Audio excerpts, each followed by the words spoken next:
कृष्ण और सुदामा की चने की कहानी। वैसे तो श्री कृष्ण और उनसे जुड़ी हुई अनेक कहानियाँ प्रचलित हैं।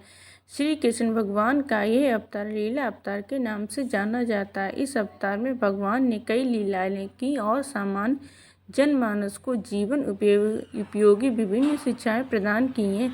ये वही कृष्ण है जो गोपी के घर माखन चोरी की लीला करते हैं तो कहीं कालिया नाग का मर्दन करके उसके अभिमान को हरते हैं। कभी गोवर्धन गिरधारी होते हैं तो कभी रासबिहारी होते हैं।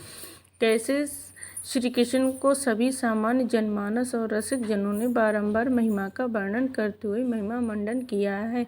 वैसे तो भगवान की कई भक्त हुए, परंतु ये बूढ़ी औरत जो उज्जैन के निकट एक ग्राम में रहती थी, बहुत ही बड़ी नारायण भक्ति, उसके घर में गरीबी थी, सो वह भिक्षा मांगकर अपना जीवन यापन करती थी। एक समय की बात है, वह बूढ़ी औरत अपना झोला लेकर भिक्षा मांगने के लिए निकली। उस दिन उसे भिक्षा में कुछ भी नहीं मिला। यही क्रम 5 दिनों तक चलता रहा। 5 दिन तक उस बूढ़ी औरत को कोई भी भिक्षा नहीं मिली। वह अपने घर आकर नारायण का स्मरण करती और पानी पी के सो जाती। 6वें दिन वह भिक्षा मांगने गई तो उसे उस दिन भिक्षा में कुछ चने मिले। प्रसन्न मन से वह बूढ़ी औरत ने चने को लेकर अपने घर को आई। उसने सोचा कि सुबह स्नान ध्यान करके नारायण को भोग लगाने के बाद यह चने खाऊंगी। ऐसा विचार करके बुढ़िया ने एक कपड़े की पोटली में उन चनों को रखकर अपने सिरहाने रख दिए और जल पी के सो गई।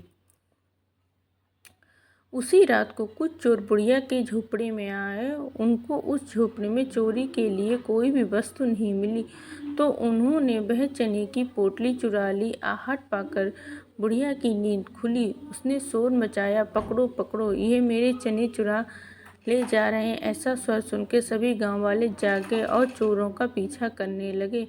गांव वालों को अपने पीछे आता देख चोरों ने उस चने की पोटली को सांदीपनी मुनि के आश्रम में रखकर वहीं पर छुप गए। बुढ़िया ने उन चोरों को श्राप दिया कि जो कोई मेरे ये चने खाए वह उम्र भर के लिए दरिद्र हो जाएगा। सुबह हुई तो सांदीपनी मुनि की पत्नी अपने आश्रम की सफाई कर रही थी तो उसे यह चने की पोटली मिली। उसने ये पोटली संभाल कर रख दी। इधर श्री कृष्ण और सुदामा की मृत्यु हो चुकी थी। वह रोज वन जाकर जलाने के लिए लकड़ियां लाते थे। आज गुरु माँ ने चने की पोटली दोनों को देते हुए कहा, वन में तुम लोगों को भूख लगे तो ये चने खा लेना। ऐसा कह के गुरु माँ ने चने की पोटली सुदामा के हाथ में रख दी। सुदामा ब्रह्मज्ञानी थे। उनका स्पर्श होते ही वह सब बातें समझ गए। दोनों मित्र कृष्ण और सुदामा अपने नित्य क्रम के अनुसार वन में लकड़ी लाने के लिए चल दिए। लकड़ी लाने बहुत समय बीत हो गया। वर्षा होने लगी।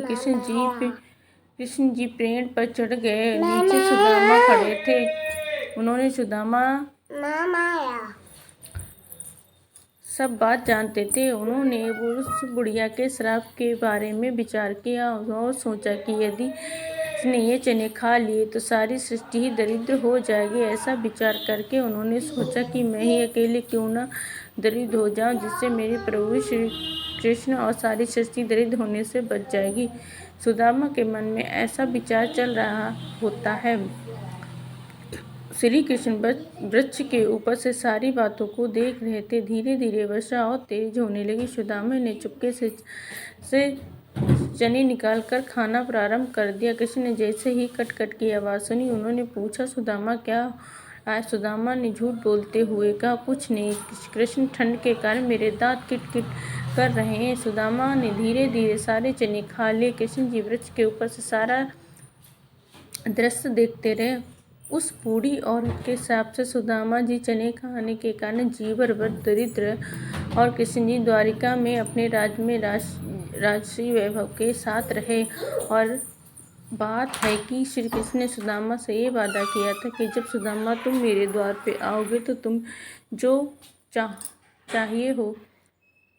चाहिए होगा मैं अवश्य दूंगा। सुदामा जी द्वारिका गए भी थे, परंतु संकोच बस उन्होंने कृष्ण से कुछ नहीं मांगा। परंतु कृष्ण तो अंतर्यामी थे। उन्होंने योग माया द्वारा वर्तमान पोरबंदर के निकट सुदामापुरी नाम का एक भव्य घर बसाया, जिसमें सुदामा के लिए एक भव्य महल, नौकर चाकर, दास दासियां और सारे सुख साधन दे दिए। ऐसे ये चने जिसके कारण सुदामा जी अपने जीवन में अधिकतर समय में गरीबी के साथ रहे और अंत में श्री कृष्ण की कृपा से सारे साधनों से युक्त राशि वैभव को प्राप्त किया।